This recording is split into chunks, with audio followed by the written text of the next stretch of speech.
నాకు షుగర్ ఉంది చిన్నప్పటి నుంచి. నేను వేసుకునే టాబ్లెట్స్ అవి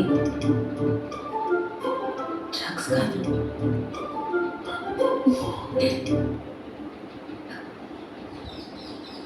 ఇది ఎవరికి తెలీదు. నాకు చాలా ఇష్టమైన వాళ్ళకి తప్ప.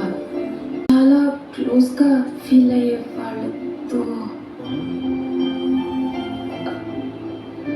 లైక్ రేపు పెళ్ళయ్యాక మనకి పిల్లలు పుడితే అప్పుడు నీకు షుగర్ ఉంది చెప్పలేదంటే